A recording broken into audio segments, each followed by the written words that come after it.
Hey guys, Flash here, and in this video I'm going to be going over my loadout for the upcoming American Milsim event, Operation Copperhead 2.5, that takes place in the first weekend of September in Playas, New Mexico.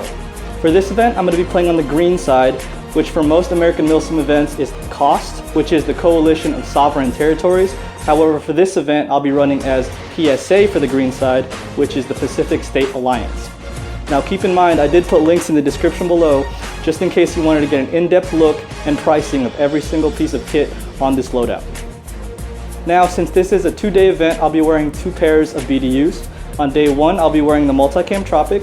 On day 2, Ranger Green. The Multicam Tropic set that I have is made by TRU-SPEC and costs about $120 for the full set on Amazon. The top being $60 and the bottom being $60 as well. Now before I change over to my Ranger Green uniform, keep in mind that my loadout will remain exactly the same. The contents of my chest rig are going to remain exactly the same going from day 1 to day 2.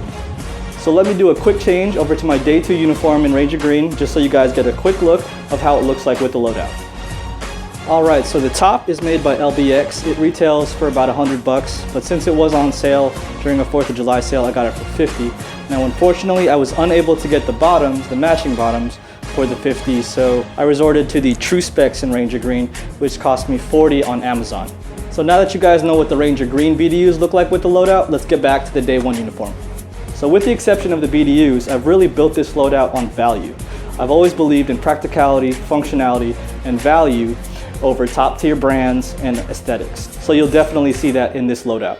So starting from the top, my helmet is made by Bravo, and I purchased it off of Airsoft GI for $30. Now this is a great deal since most comparable helmets sell for about $60. The helmet also included a bunch of different attachments for the arc rails that I've used to attach my goggles and mesh mask that I'll get to in a second. So the camera up front is a GoPro Hero 4 Silver Edition. I have it encased in a skeleton case, that way I can hook up an external battery into one of the ports, and I have it painted in an OD green. The GoPro is wired to an external battery pack where I weave the wiring inside one of the vents, inside the helmet, and outside the back vent. And I have it wired into an external battery that I have held inside an NVG Counterweight Pouch made by Eagle Industries. Now this pouch goes between $15 and $20 depending on the size. Now inside that pouch I have an Anker 10,000 milliamp battery that I got from Amazon for $30. And this battery has enough power to last me the entire weekend of gameplay and more. Now underneath the counterweight pouch I have an Elite Force kill rag that's available for purchase on most airsoft retailers for about $10. Now the cool thing about my kill rag setup is I have it paracord strapped to the adjustment knob on the back of the helmet.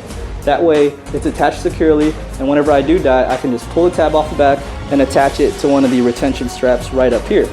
Now the system I have up here is a shock cord retention system that I kind of ghetto rigged myself out of some extra materials that I had from some old gear.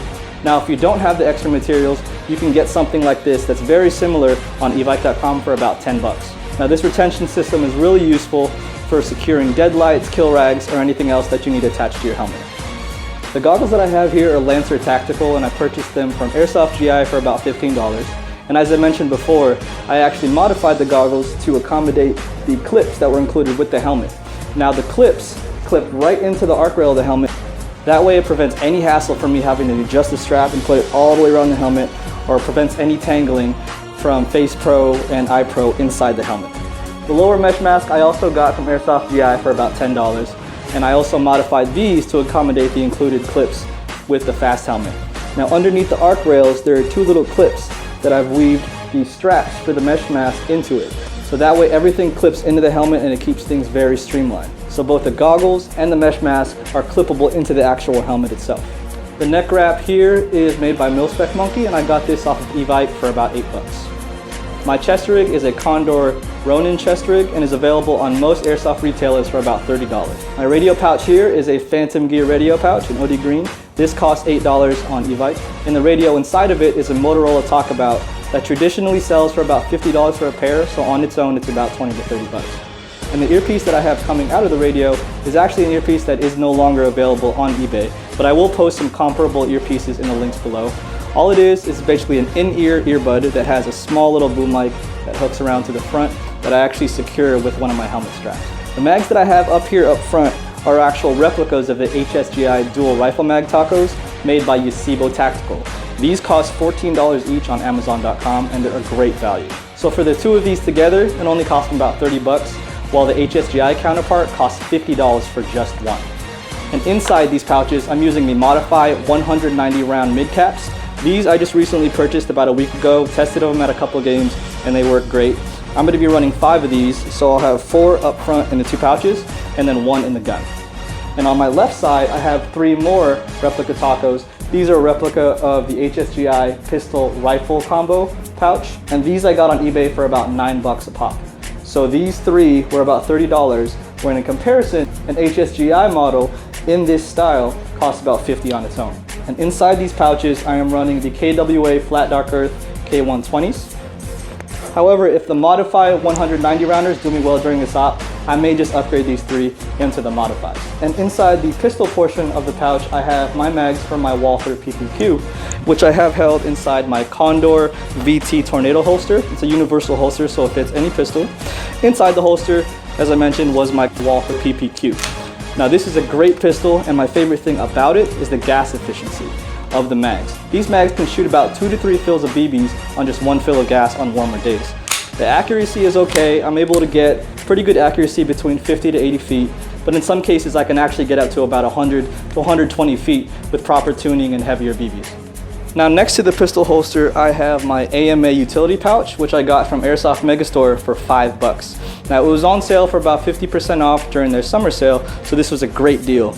I plan on putting just miscellaneous items in there, batteries, food, objectives, anything like that. And behind that, I have my smoke grenade pouch. This is actually made by one of my teammates' local companies here in Las Vegas called Ace Gear. Inside the pouch is where I'll be holding just one of many Enola Gay grenades that I'll be throwing during the event. Now the back of my chest rig is actually a piece that I purchased separately called the Condor hydration harness, which costs about 30 bucks on most retailer sites. It includes a bladder, a hose, and some molly space here at the bottom. On top of that molly, I have attached this Voodoo tactical utility pouch where I'll be keeping some smoke grenades, thermal barrack grenades, or Thunder Bees for my teammates to access from the rear.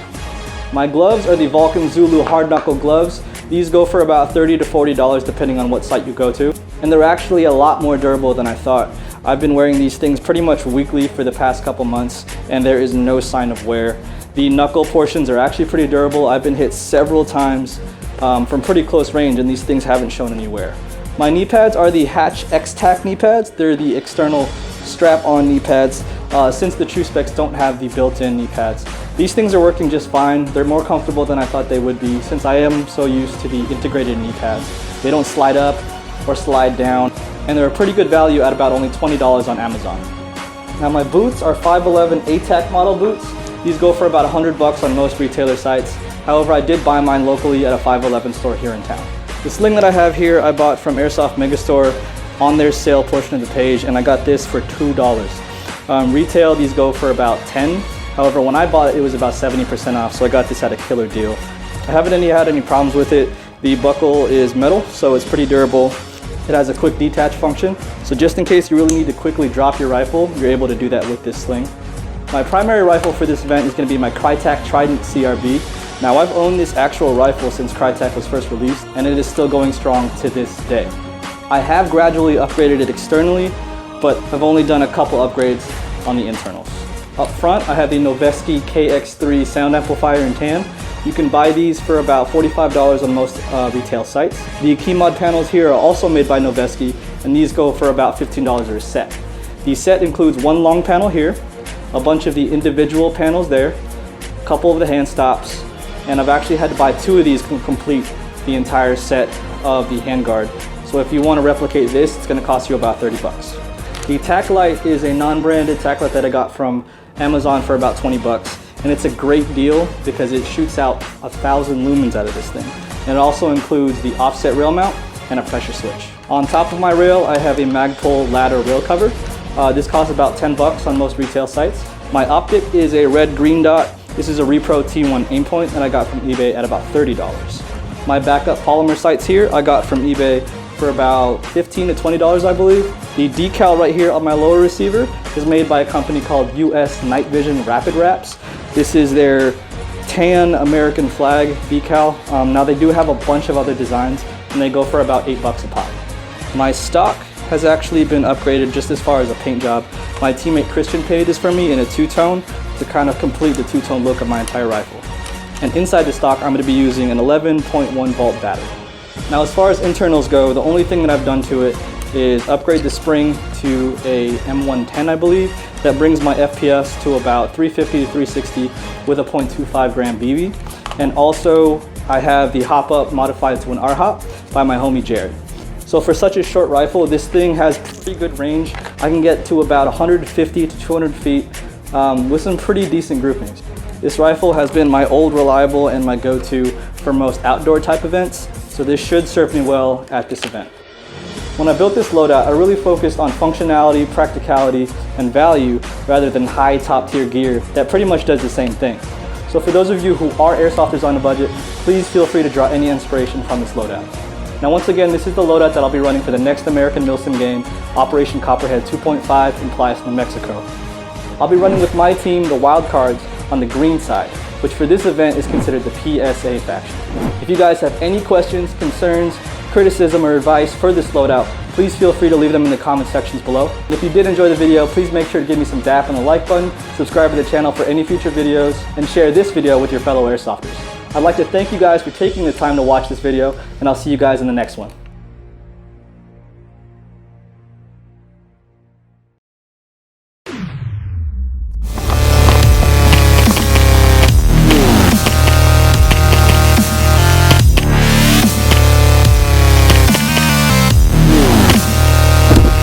Headshot.